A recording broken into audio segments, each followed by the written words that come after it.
Herkese merhaba, kanalıma hoş geldiniz. Ben Tuğba.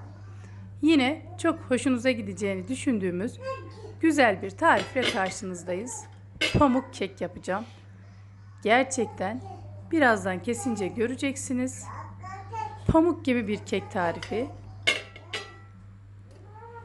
Lezzeti de bir o kadar güzel olacak. Klasik yediğiniz keklerden çok daha lezzetli ve güzel bir kek tarifi. Gördüğünüz gibi sünger. Ve tarifime geçiyorum. 4 tane yumurtayı çırpma kabıma daha önceden kırmıştım. Oda sıcaklığında olmasına dikkat ederseniz kekinizin sonucunu çok daha iyi alırsınız. 4 adet yumurtayı 1 su bardağı artı 2 yemek kaşığı şekerle çırpıyorum. Şekerinizi böyle 4-5 parça halinde eklerseniz çok daha iyi olur.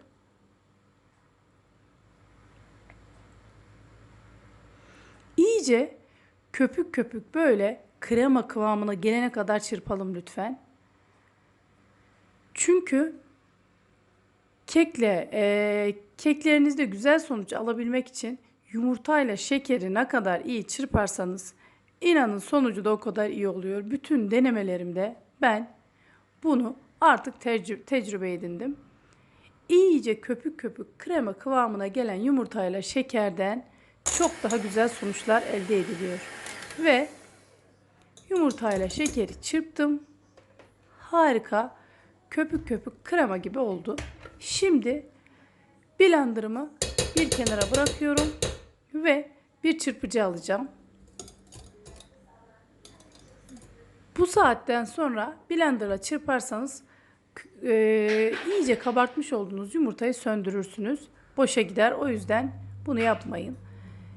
Yarım su bardağı sıvı yağ, bir su bardağı süt ekledim ve yine çırpıcımla biraz el çırpıcısıyla çırpıyorum.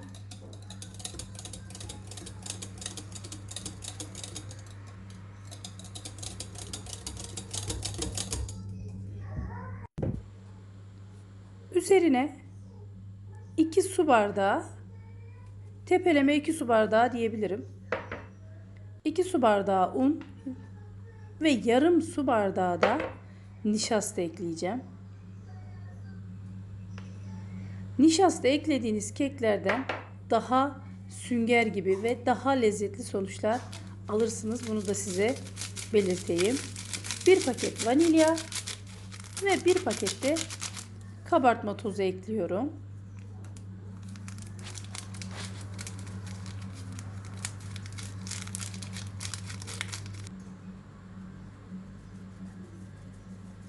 Unumu, nişastamı, vanilyamı, kabartma tozumu eleyerek ekliyorum.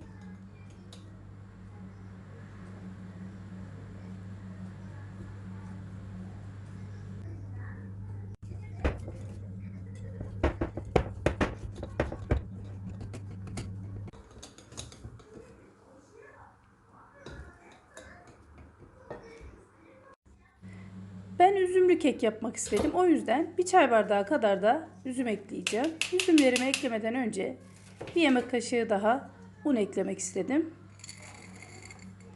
Ve son olarak üzümleri de ekliyorum. Ve karıştırmaya devam ediyorum. Ama ben bir dalgınlık yaptım. Üzümleri bence kekimi kalıba döktükten sonra kekin direkt üzerine böyle serpmeliydim. Çünkü bu şekilde yapınca iyice kalıbımın dibine yapıştılar ve kekin aralarında üzüm kalmadı. Bunu da size belirteyim. Yani önceden döktüğümüz üzümler dibine çöküyor. O yüzden kek harcınızı kalıba döktükten sonra üzümlerinizi üzerine serpin. İçindeki hava kabarcıklarının çıkması için 1-2 kere yere vurdum ve 170 derece önceden ısıttığım fırında kekim pişti.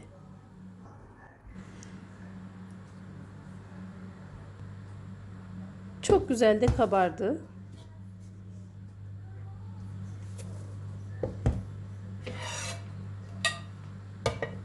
Kekim soğuduktan sonra kalıptan ters çevirip çıkarıyorum.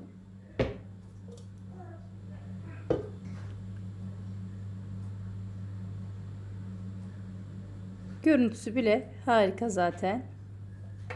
Üzerini yine soslarla, istediğiniz şeylerle süsleyip servis edebilirsiniz.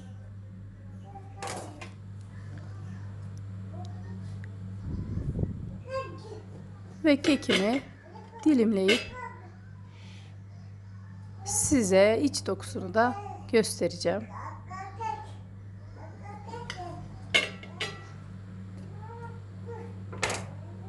Mis gibi, harika, sünger gibi bir kek. Beni izlediğiniz için çok ama çok teşekkür ederim. Sizlerle yeni tariflerde buluşmak dileğiyle. Hoşça kalın, afiyetle kalın, her şey gönlünüzce olsun.